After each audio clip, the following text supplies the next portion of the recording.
Of this database have compared it to George Orwell's 1984 and that sort of police state mentality. But in fairness to the police department, again, Ray Kelly, it sounds like, is trying to work with you guys, and he, on our show earlier this week, did address the racial component of the database.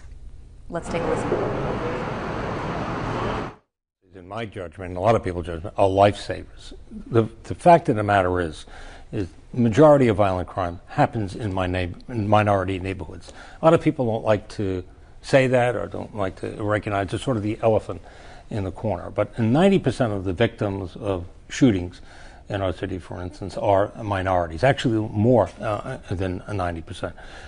What we're doing is trying to save lives. We're trying to get guns off the street. We think the stop and question policies, at the very least, make young men, which is really our target audience here, who may have access to guns, keep those guns someplace else.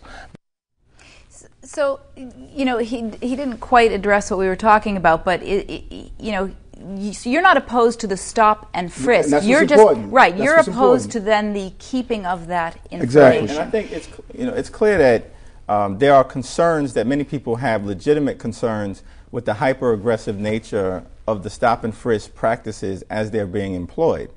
When over 90% of the people who are stopped or close to 90% are black and Latino, and 9 out of 10 of those individuals are completely innocent. Right. But that said, this legislation that the governor is considering has nothing to do with the underlying stop-and-frisk practice. What we're trying to do is strike a balance between public safety and the protection of civil liberties in a democracy where people are presumed innocent until guilty, and there's no reason to have a database of more than 2 million innocent, law-abiding New Yorkers. Right. Okay. But just playing devil's advocate again and going to your point, I mean, you're painting an extreme. This isn't a DNA database of fingerprints and personal family information and that sort of thing. This is names. I believe Name, address. Description of the person is personal information, and who decides what is extreme when we talk about holding it in a police file somewhere. Okay, but so here's the question: what is the harm? What do you see? I understand what you're saying about keeping the police at bay. Ultimately, what is the harm? Here's the harm, and I'm drawing on my police experience. Here's the harm. What happens is that because we have turned this effective tool from the tool was supposed to go after people who you believe are suspicious and committing a crime. Now we're no longer doing that. We're telling police officers at the beginning of their tour, and we're using it on the activity sheet, you are to go out and get a predetermined number of stops every day. So officers are no longer looking for individuals who commit a crime. They're looking to fill the quota of those forms.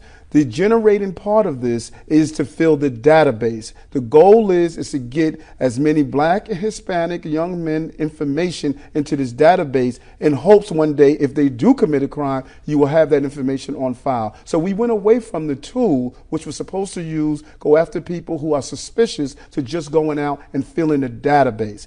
That's the problem. But do we live in a safer city? And is that tool part of it at all? Here's where the philosophical disagreements are, as we say often. There are those in the city believes live in a safer city at any cost.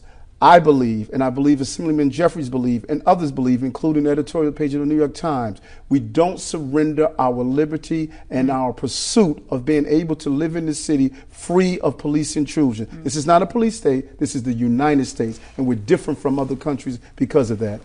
Also interesting to note that all the Democratic candidates for Attorney General also think this database should be done away with. David Patterson clearly in a tough spot here as he makes this decision. Let's go back to my original question as we run out of time here.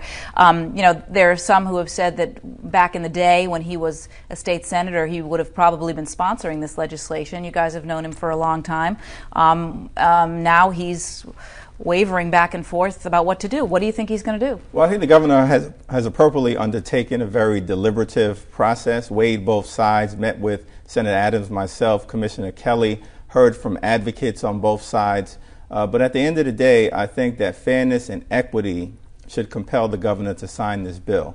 And I'm cautiously optimistic that he's going to do so because there has been no evidence presented that maintaining a database on millions of innocent New Yorkers actually makes the city of New York safer, but it does undermine our civil rights and our civil liberties in a democratic society in a diverse city like New York. Senator, what would you say to the governor? If the governor fails to sign the bill or decide to sign the bill for similarly in Jeffries and I, because we believe is right, then he needs to sign it for his son. His son was arrested.